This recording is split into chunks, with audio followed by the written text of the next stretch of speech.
and welcome here to TalkFCB, and welcome back to the channel here today, guys, where of course we have to talk more about Benfica 4, Barcelona 5 last night. It was an absolutely extraordinary game in so many different ways, and we're going to be talking about every part of it there, from some of the individual performances that we saw, from some of the mistakes that honestly Barca did make, and what we can really take moving forward in the Champions League. We're also going to be talking today though about the January transfer window. We had a really interesting update last night, I feel, from Deco on the club's plans and exactly where we stand right now, as we are also going to be talking about the latest update on Marcus Rashford and whether we really should be pursuing that deal, guys. So all of that is on the way. I hope that you've calmed down since last night.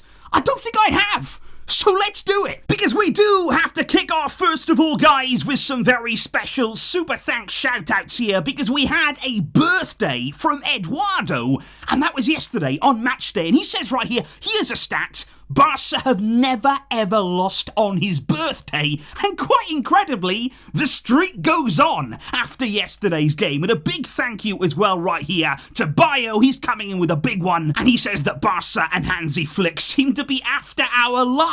What kind of game was that? But I'm glad that we finally won. And in all honesty, guys, it's taken me this long here today to get my head around what happened. I mean, that game was absolutely crazy. It really, really was. From the very first minute. I mean, we'd already conceded after 2 minutes of the game, and that was a sign of things to come. And can we talk first of all about some of the mistakes that we saw from Barca, and particularly Wojciech Szczesny right now? He's under the microscope, he's under the spotlight, and of course this does come off the back of his last game, which was in the Clásico, when of course he got a split-second decision very, very slightly wrong, and he was sent off in that game. Now, in the end, that didn't cost us. Just like in this game right here, the mistakes ended up not costing us either, but we were really towing the line. And I thought a few moments there yesterday, Szczesny was just slightly off the pace. I mean, Peña, of course, has put in some good displays. He, of course, has had some difficult moments too. It's not really been easy for any Barcelona goalkeeper this season. But Szczesny yesterday, it felt like he was really eager to prove something, to show something, to really prove why he should be in the team, especially for these big Champions League games.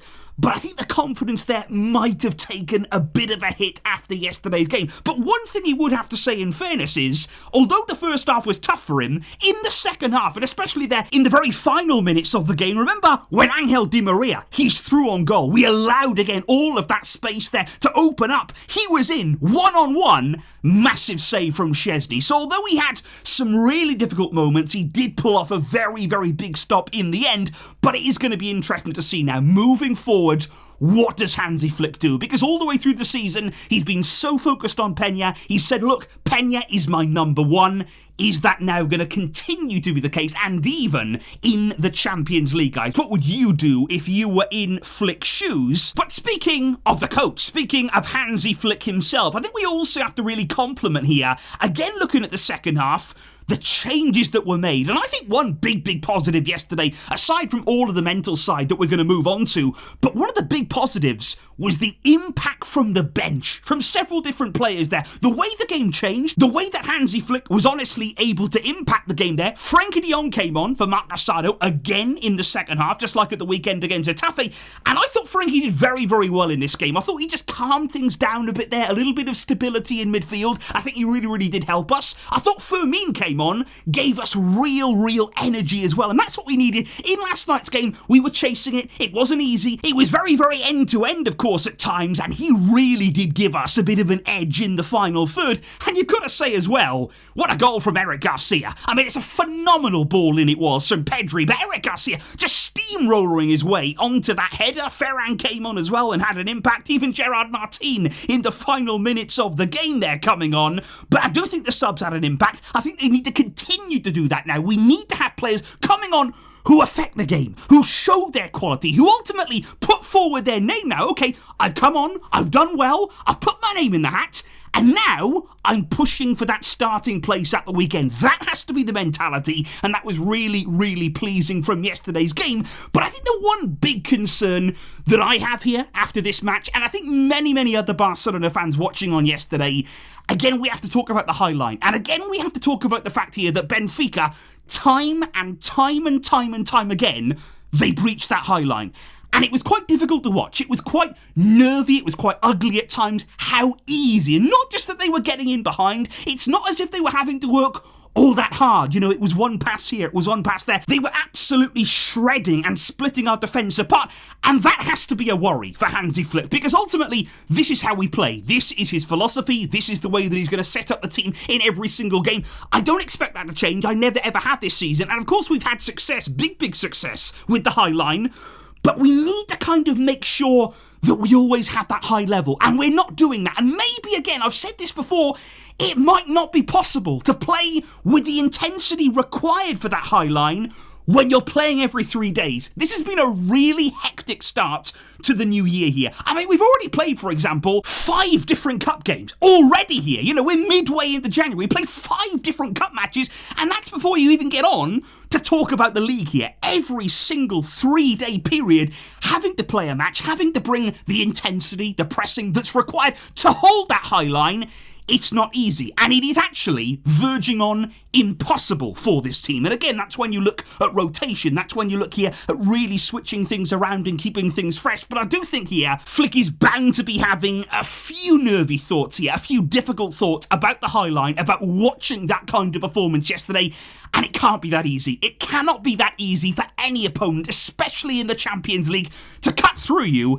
And I mean, we ended the game. We conceded 4 goals at the end of the day. And that, of course, is not a recipe for success. But can I just say, guys, and can we make absolutely clear here, this is still a massive win? Because I think personally, the mental side of things, the mental stability and fortitude that we showed there in the final minutes of that game, and I think why so many Barca fans yesterday were absolutely bouncing, were elated, were feeling so much joy, it felt as though finally we're doing this. Finally, it's us making a comeback here, whereby we didn't have a good game, we weren't playing well, maybe even we didn't even deserve to win. Who cares? We were the ones who were there. We were the ones who, every goal that went in, looking around at those Benfica faces, looking at the players, there was fear in their eyes. That is what I want to see again from Barca in the Champions League. Strike fear into your opponents. Strike fear there into those Benfica fans. They knew what was coming. Once we got one back, once we got another one back, and even when the game was level, it felt as though this is our time. We are ready here to win this game.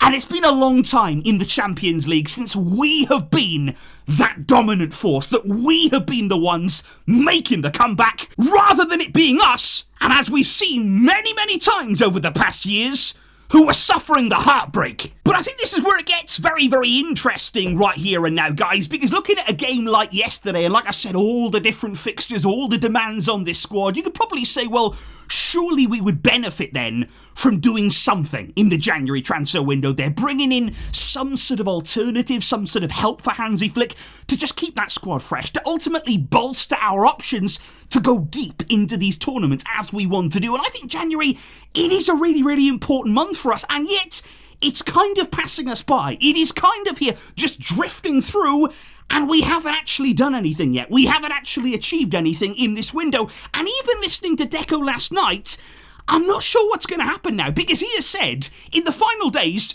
if we can strengthen the team, then we're going to try to do it. But he said, as of right here today, there's nothing to report. He said the priority for us is the renewals of important players in the squad, and then we could focus on 1 or 2 reinforcements. But it is not something that the coach has asked us for there. So Deco has come out and said, look, we're going to try, we're going to be looking out there, seeing what can be done, but the priority is not about new signings, it's about renewing the quality players we have here. And he says that Flick has not asked for signings in January. And this is very similar to when Flick came in the summer, guys, by the way.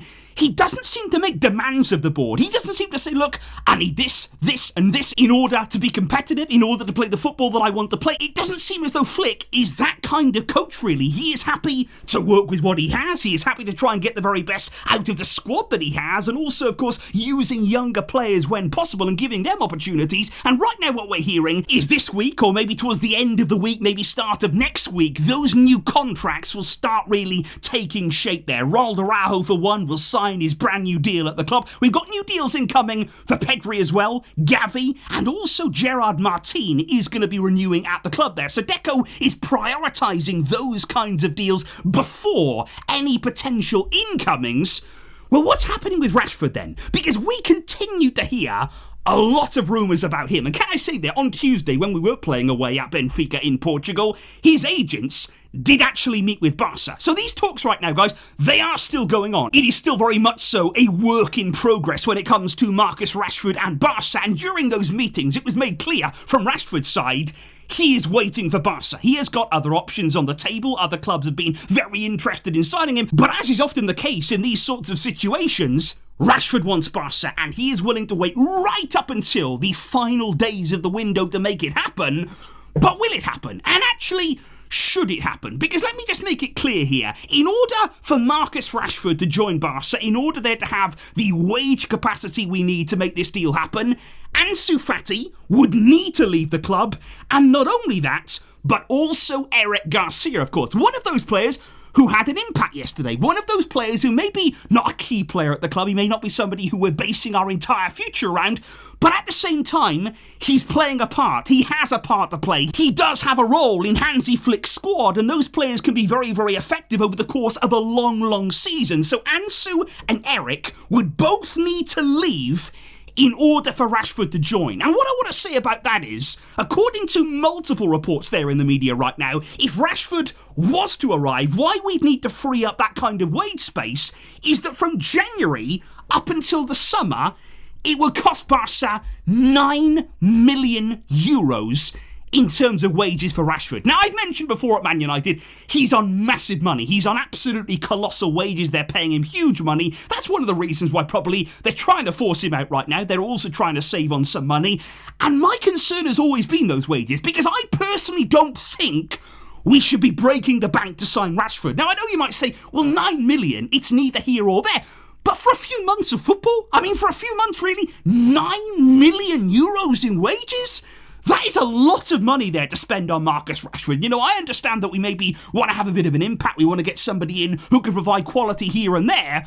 But we have to think about the financial side too. We have to be still very careful with the money that we have. And guys, I want to know your thoughts right now. Do you think that we should sign him? Do you think there that we should outlay 9 million, reportedly, to get him in on loan? And in order to get him, would you be happy to sacrifice Ansu Fati and the exit of Eric Garcia? Those are the big questions right now that are being mulled over inside of the club. I would like to know exactly how you are feeling down below, and what are you also feeling after that truly sensational win away at Benfica last night, guys. What a moment it was, and let's enjoy many, many more of those in the UEFA Champions League. I will see all of you very soon with more coming up on the channel. Thank you indeed for the great support, guys.